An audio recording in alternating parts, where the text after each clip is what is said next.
hafal 50.000 hadis sampai 100.000 hadis para ulama zaman dahulu dengan sanadnya. Rawi-rawi hadis itu hafal hadis. Mereka membawakan hadis itu dengan sanadnya. Seperti ulama yang sesudahnya yang jauh dari mereka, seperti Al-Hafidz Ibnu Hajar Al-Asqalani. Dikatakan Al-Hafidz karena dia hafal lebih dari 100.000 hadis dengan sanadnya. Imam Ahmad rahimahullah lebih dari 300.000 hadis dengan sanadnya hafal, Imam Ahmad bin Hanbal. Dan masih banyak lagi. Jadi mereka bukan ulama yang sembarangan, menguasai dalam masalah hadis dan juga mereka hafal hadis dan mereka mengamalkan. Kalau seandainya ada kekeliruan, wajar. Karena mereka manusia. Tapi dalam masalah mereka meneliti satu hadis ini tidak sembarangan. Jadi lihat dulu sanad-sanadnya, rawi-rawinya itu tentang menilai satu hadis. Jadi Imam Tirmidzi mengatakan hadis ini sahih. Yang kedua yang mensahihkan hadis ini yaitu Al-Hakim dalam kitabnya Al-Mustadrak. Kata Hakim, "Hadhihi asanid tuqamu biha al-hujjah fi tashih hadzal hadis." Jadi sanad-sanad hadis ini harus dijadikan hujjah untuk mensahihkan hadis ini. Yang ketiga, Abdul Qahir bin Tahir Al-Baghdadi. Abdul Qahir bin Tahir Al-Baghdadi dalam kitabnya Al-Farqu Bainal Firaq, dia mengatakan lil haditsil warid ala iftiraqil ummah asanid katsira. Ini sudah kesaksian dari Abdul Qahir bin Tahir Al-Baghdadi dalam kitabnya Al-Farqu Bainal Firaq bahwa sanad-sanad hadis ini itu banyak sekali. Kemudian yang keempat yang mensahihkan hadis ini yaitu Imam Asy-Syatibi dalam kitabnya Al-I'tisam. Imam Asy-Syatibi dalam kitabnya Al-I'tisam mengatakan hadis ini sahih. Yang kelima, Syekhul Islam Ibnu Taimiyah. Syekhul Islam Ibnu Taimiyah dalam fatwanya di juz yang ketiga dia mengatakan al-haditsu sahihun masyhurun fis sunan wal masanid. Hadis tentang iftiraqul ummah ini hadis yang sahih, masyhur dalam kitab-kitab sunan dan kitab-kitab musnad. Kemudian yang keenam, Az-Zahabi dalam memberikan talkhis terhadap Mustadrak Hakim, dia menyetujui perkataan Hakim bahwa hadis ini sahih. Imam Az-Zahabi. Kemudian yang ketujuh, Al-Hafidz Ibnu Katsir dalam tafsirnya. Al-Hafidz Ibnu Katsir dalam tafsirnya menjelaskan bahwa hadis ini sahih.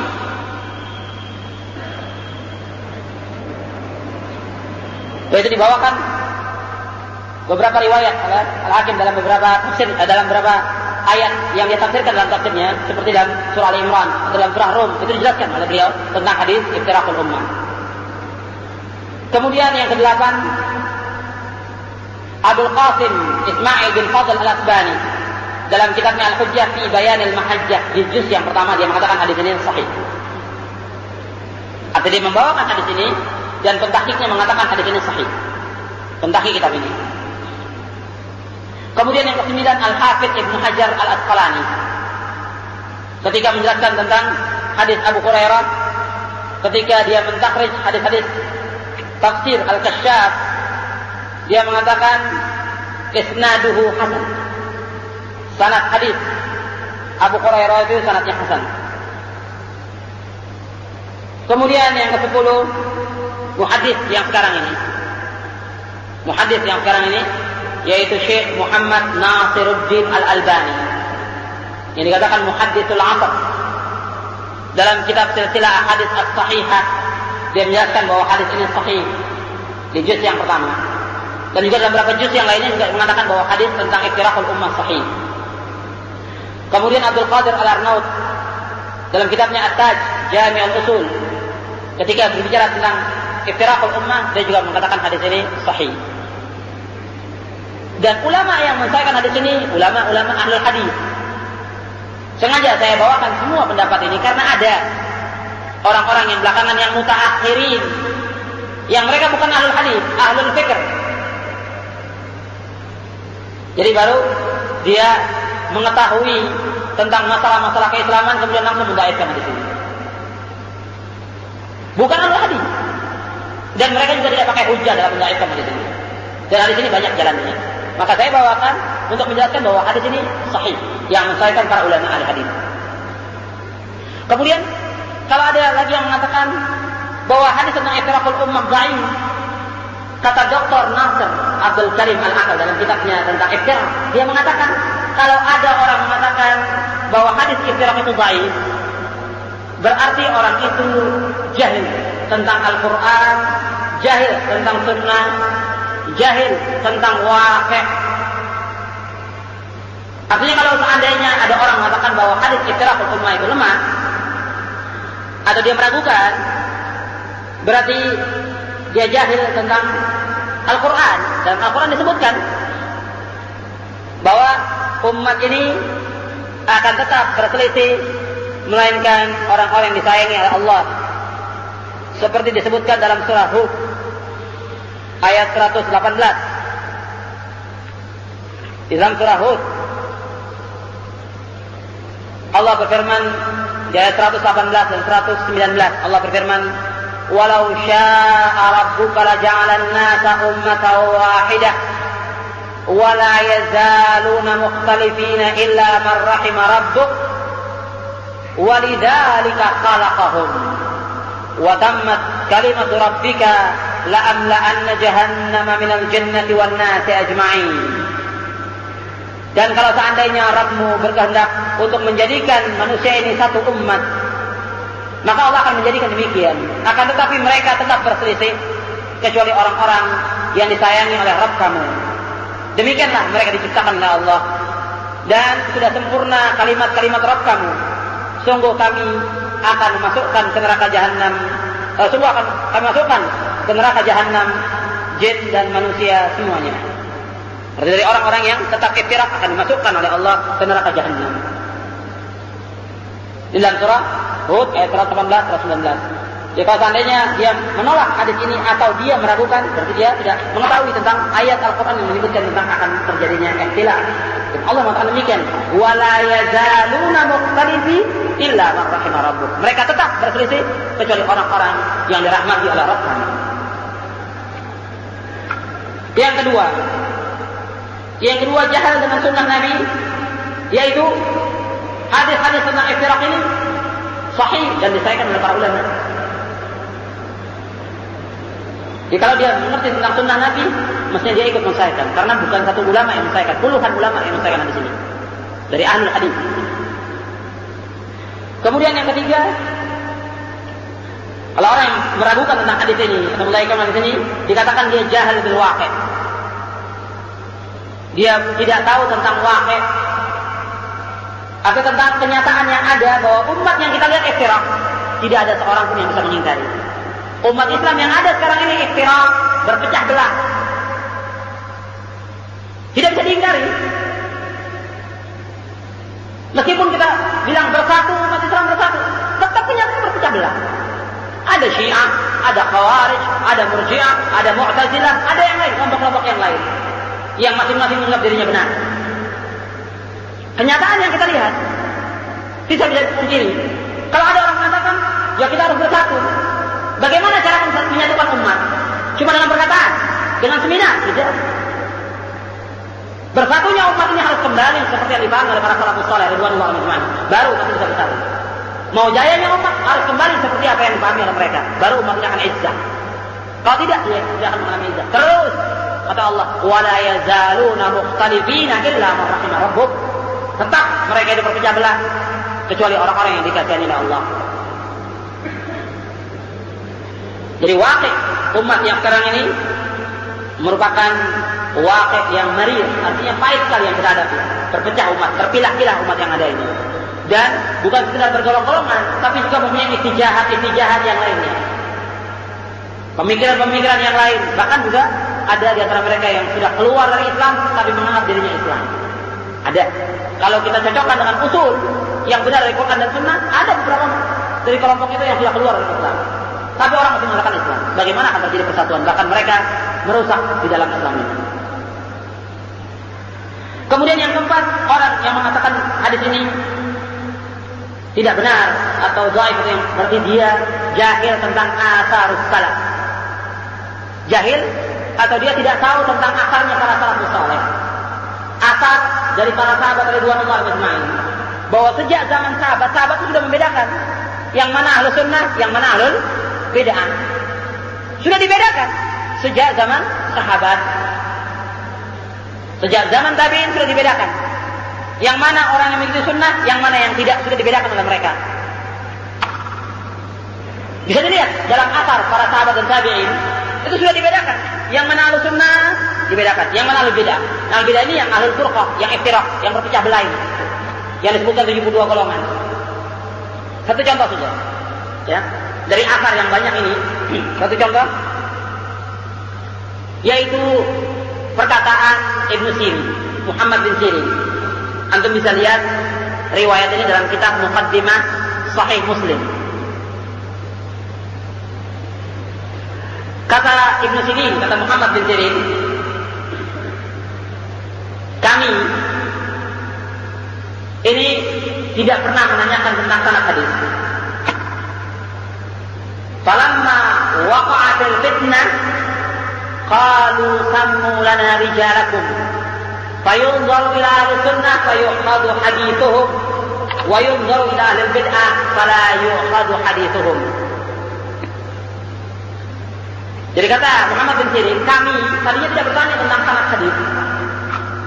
Tapi tatkala terjadi fitnah, yaitu ketika terjadi atau ketika terbunuhnya Utsman bin Affan radhiyallahu anhu, mulai terjadi zaman fitnah. Sejak terbunuhnya Utsman bin Affan, apa kata Muhammad bin Sirin? Sammu lana rijalakum. Setiap orang yang membawa hadis mengatakan kalau Rasulullah, sebutkan hadisnya kepada kami. Sebutkan rawi-rawi kamu. Kamu terima dari fulan, siapa orangnya? Namanya siapa? Kemudian fulan terima dari siapa? Sampai kepada Nabi, sebutkan. Kemudian kata Ibnu Sirin, fayunzaru ila ahli sunnah fayukhadhu hadithuhum. Dilihat kepada ahli sunnah, diambil hadisnya. Wa yunzaru ila ahli bidah fala yukhadhu hadithuhum. Dilihat kepada ahli bidah dan tidak diambil hadisnya. Jadi kalau ahli bidah tidak diambil hadisnya.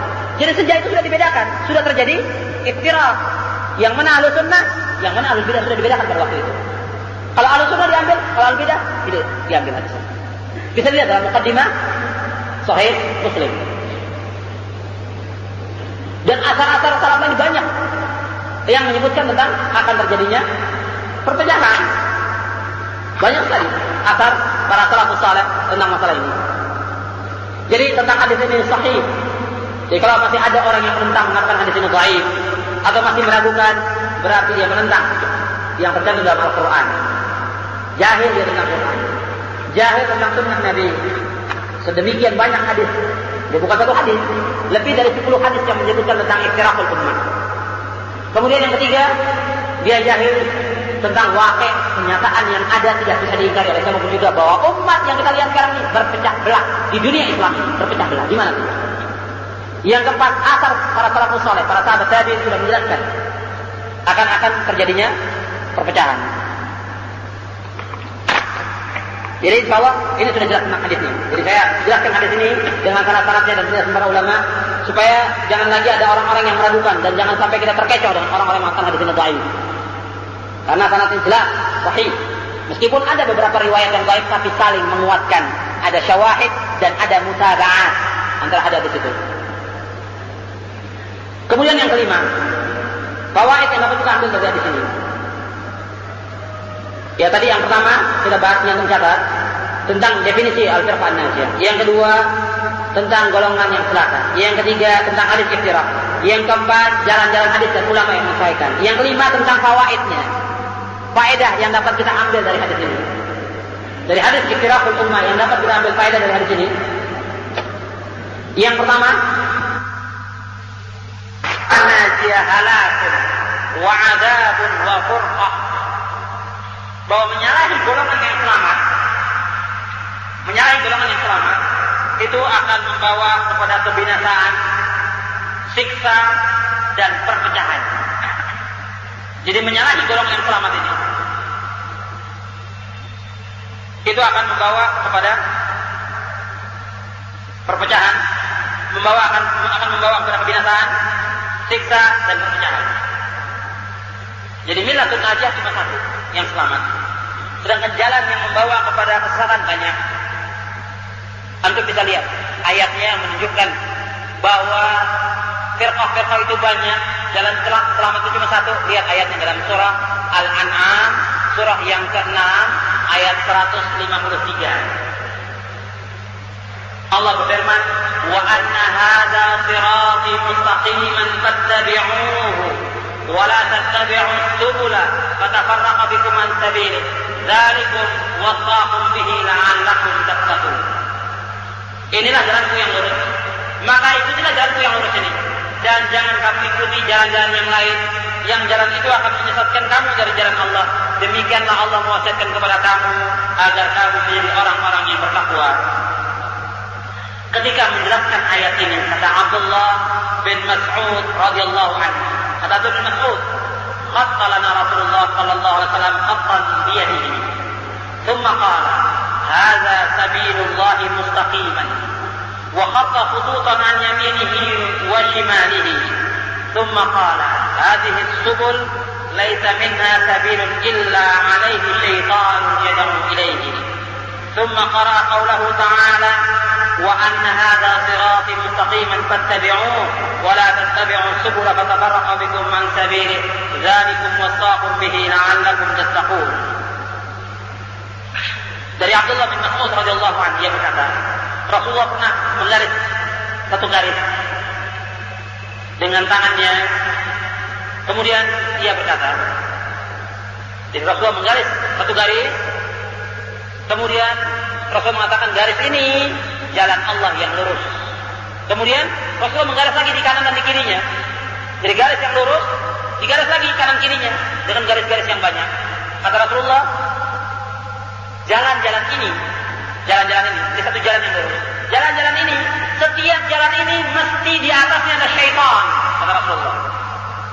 Jalan-jalan yang banyak ini subul, ini setiap jalan ini mesti di atasnya ada syaitan yang mengajak orang ke jalan itu, yang mengajak orang untuk berpecah, yang mengajak orang kepada ahlul ahwa dan ikhtilaf. Mesti ada syaitan. Setiap jalan itu mesti di atasnya ada syaitan. Kemudian Nabi membaca ayat ini, surah yang ke-6 ayat 153. Inilah jalanku yang lurus, dan ikutilah jalanku yang lurus ini, dan janganlah kamu ikuti jalan-jalan yang lain. Niscaya jalan itu akan memecahkan kamu dari jalan Allah. Demikian Allah mewasiatkan kepada kamu agar kamu menjadi orang-orang yang bertakwa. Riwayat ini diriwayatkan oleh Imam Hakim dan riwayat ini sahih, bagaimana diriwayatkan oleh Imam Az-Zahabi. Di jalan-jalan yang ada ini banyak. Jadi sebab yang membawa kepada kebinasaan banyak. Jadi jalan-jalan yang ada ini banyak sekali. Yang selamat hanya satu.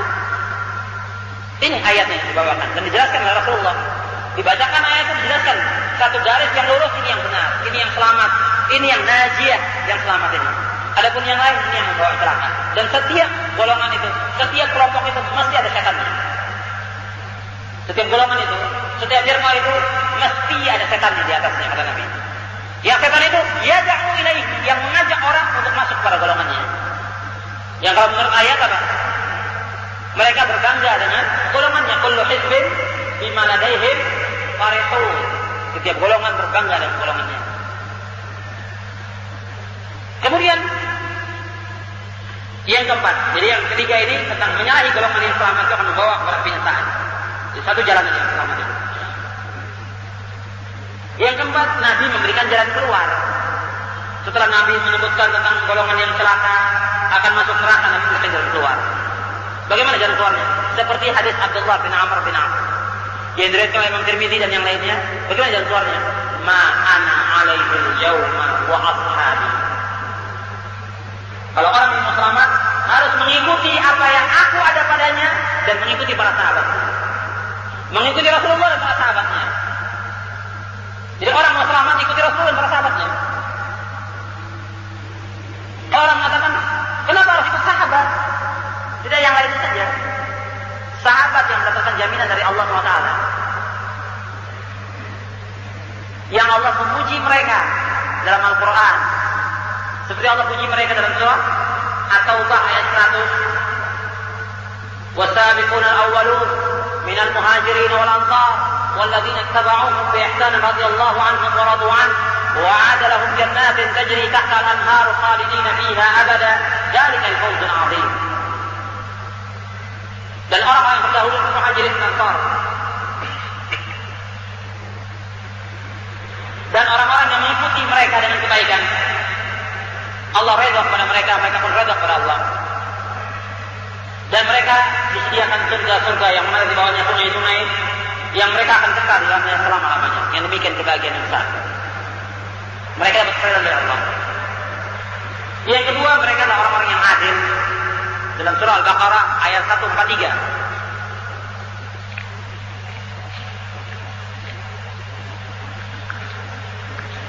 Allah berfirman, "Wa kadzalika ja'alnakum ummatan wasatan litakunu syuhada'a 'alan nas wa yakuna ar-rasulu 'alaikum shahida." Demikianlah kami jadikan kamu umat yang pertengahan agar kamu menjadi saksi atas umat-umat yang lain dan Rasul menjadi saksi bagi kamu. Sahabat disuruh menjadi saksi bagi umat-umat yang lain, berarti menunjukkan bahwa mereka udul. Yang diistilahkan oleh para muhaditsin, as-sahabatu kulluhum udul. Mereka sahabat orang yang adil. Karena apa? Mereka itu mendapatkan pujian dari Allah. Mereka orang-orang yang paling baik hatinya. Mereka orang-orang yang taat kepada Allah. Mereka memperjuangkan Islam dan segala macam keutamaan para sahabat. Kemudian juga Allah mengatakan mereka sebaik-baik umat. Ini sering dibawakan oleh para khatib.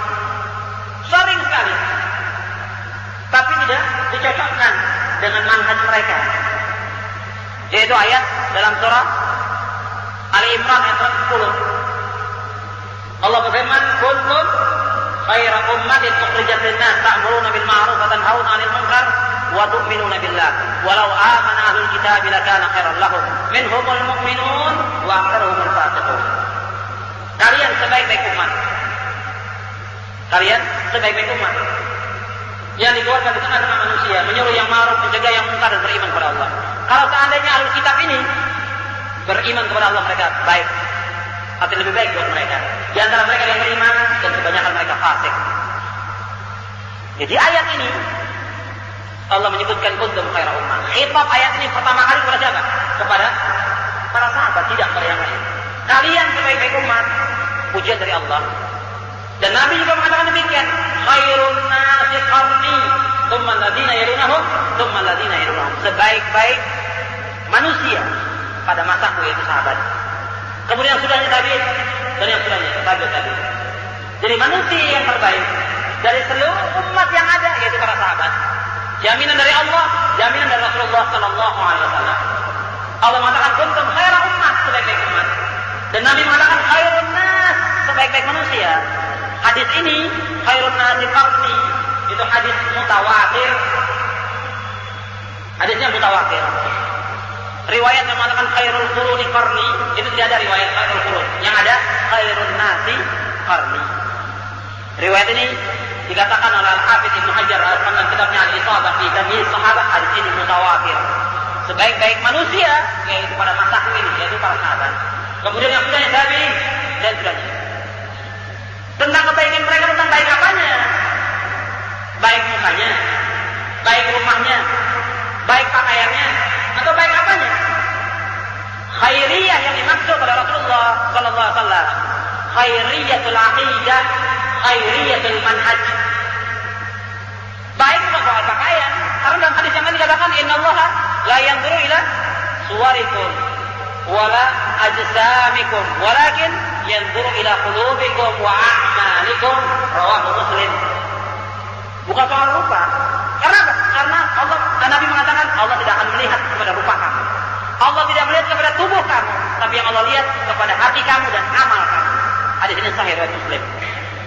Jadi yang dimaksud kuntum khairu ummah, sebaik-baik umat atau khairun nas, bukan soal rupanya, bukan soal pakaiannya, bukan soal rumahnya, bukan soal dagangnya, bukan. Tapi khairiyatul aqidah, khairiyatul manhaj, khairiyatul da'wah. Yaitu baik tentang masalah akidahnya, baik soal manhajnya, baik soal dakwahnya, baik soal akhlaknya. Itu yang dimaksud dengan khairiyah. Baik soal akidah, mereka yang terbaik.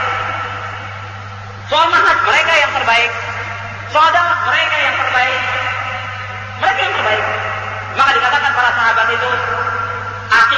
dakwah mereka, manhaj mereka aslam.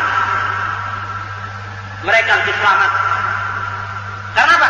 Mereka yang mengetahui, mereka alam. Kenapa? Mereka mengetahui tentang turunnya Al-Quran. Mereka mengetahui tentang sunnah Nabi. Dan mereka mengamalkan. Kalau kita lihat riwayat dari para sahabat, mereka kalau mengkaji ayat, mereka tidak lewati 10 ayat, mereka amalkan dulu. 10 ayat mereka amalkan. Demikian para sahabat ridwanullah ajma'in. Dan mereka orang-orang yang sami'na wa ata'na kepada Rasulullah sallallahu alaihi wasallam. Setiap ayat turun, mereka laksanakan. Itu para sahabat ridwanullah ajma'in. Jauh dari orang-orang yang belakang. Soal akidah, mereka bertauhid kepada Allah, menjauhkan syirik. Mereka yang terbaik. Maka mereka alam, mereka lebih tahu. Maka dalam kita menafsirkan ayat atau hadis, lihat bagaimana penjelasan mereka. Mereka alam, mereka lebih tahu daripada kita. Mereka aslah, mereka lebih selamat. Karena tidak banyak. Mereka tahu tentang akidah, mereka tahu tentang amal, langsung mereka amalkan. Mereka selamat. Orang yang mengamalkan dengan ikhlas karena Allah dan cocok sesuai dengan sunnah Rasulullah, yang selamat mereka. Karena diterimanya amal secara kedua. Pertama ikhlas, yang kedua mengikuti contoh Rasulullah sallallahu alaihi wasallam. Dan mereka ikut contoh Rasulullah. Selamat mereka aslah. Adapun orang yang belakang belum tentu. Mereka mau selamat harus ikut kepada apa yang dilakukan oleh Rasul dan para sahabat. Dan mereka ahkam bijaksana daripada yang lain. Mereka orang-orang yang bijaksana daripada yang lain. Jadi kalau ada orang mengatakan bahwa salaf itu adalah mereka itu aslam, tapi khalaf itu a'lam wa ahkam. Ini perkataan yang khatir, perkataan yang berbahaya. Kalau mengatakan aslam, berarti a'lam mereka. Kalau mengatakan aslam saja, kemudian mengatakan orang yang belakangan itu a'lam, berarti orang yang belakangan lebih tahu tentang turunnya wahyu Allah daripada sahabat. Tidak mungkin. Tidak mungkin. Abadan. Sedangkan sahabat yang jelas lebih tahu tentang maksud ayat itu daripada orang yang belakangan. Tidak bisa orang mengatakan bahwa orang salafus saleh itu aslam, lebih selamat. Tapi yang belakangan itu mereka a'lam, lebih tahu. Berarti orang yang belakangan lebih pintar dari sahabat. Bukan lebih pintar, ingat. Jelas, mereka yang lebih tahu tentang ayat, mereka lebih tahu tentang sunnah, mereka melaksanakan sunnah-sunnah itu. Dan pujian Allah dalam Al-Quran banyak. Dalam surah Al-Fatah, dalam surah Al-Ahzab, dalam surah-surah yang lain. Banyak sekali pujian Allah kepada kemudian hadis Nabi SAW. Makanya Nabi melarang mencaci maki para sahabat. Jelas hadisnya, la tasubbu ashabi, jangan kamu mencaci maki para sahabatku. Seandainya seorang dari kamu infak satu gunung emas, itu belum sampai derajat mereka. Lau anna ahadakum anfaqa mithla Uhudin zahaban ma balagha mudda wala nasifah. Rawahu Bukhari wa Muslim. Kata Nabi, kalau seandainya orang dari kamu atau orang yang belakangan ini infak satu gunung emas, itu belum sampai derajatnya pada derajat sahabat. Separuhnya pun tidak. Jelas mereka aslam, mereka lebih selamat. Karena itu Nabi mengatakan, man sabba ashabi fa alaihi lanatullah wal malaikah wan nasi ajma'in. Barang siapa yang mencaci maki para sahabatku, mereka mendapatkan laknat dari Allah, dari malaikat dan dari seluruh manusia. Allah fi ashabi. Perhatikan para sahabatku. Begitu beberapa riwayat menyebutkan. Jadi mereka yang jelas yang lebih selamat. Maka jalan keluar dari terpecahnya umat ini, jalan keluarnya apa makhrajnya? Nabi berikan keluar, jalan keluar apa makhrajnya? Yaitu ma'ana alal yaum wa ashab. Kembali mengikuti sunnah Rasul dan para sahabatnya.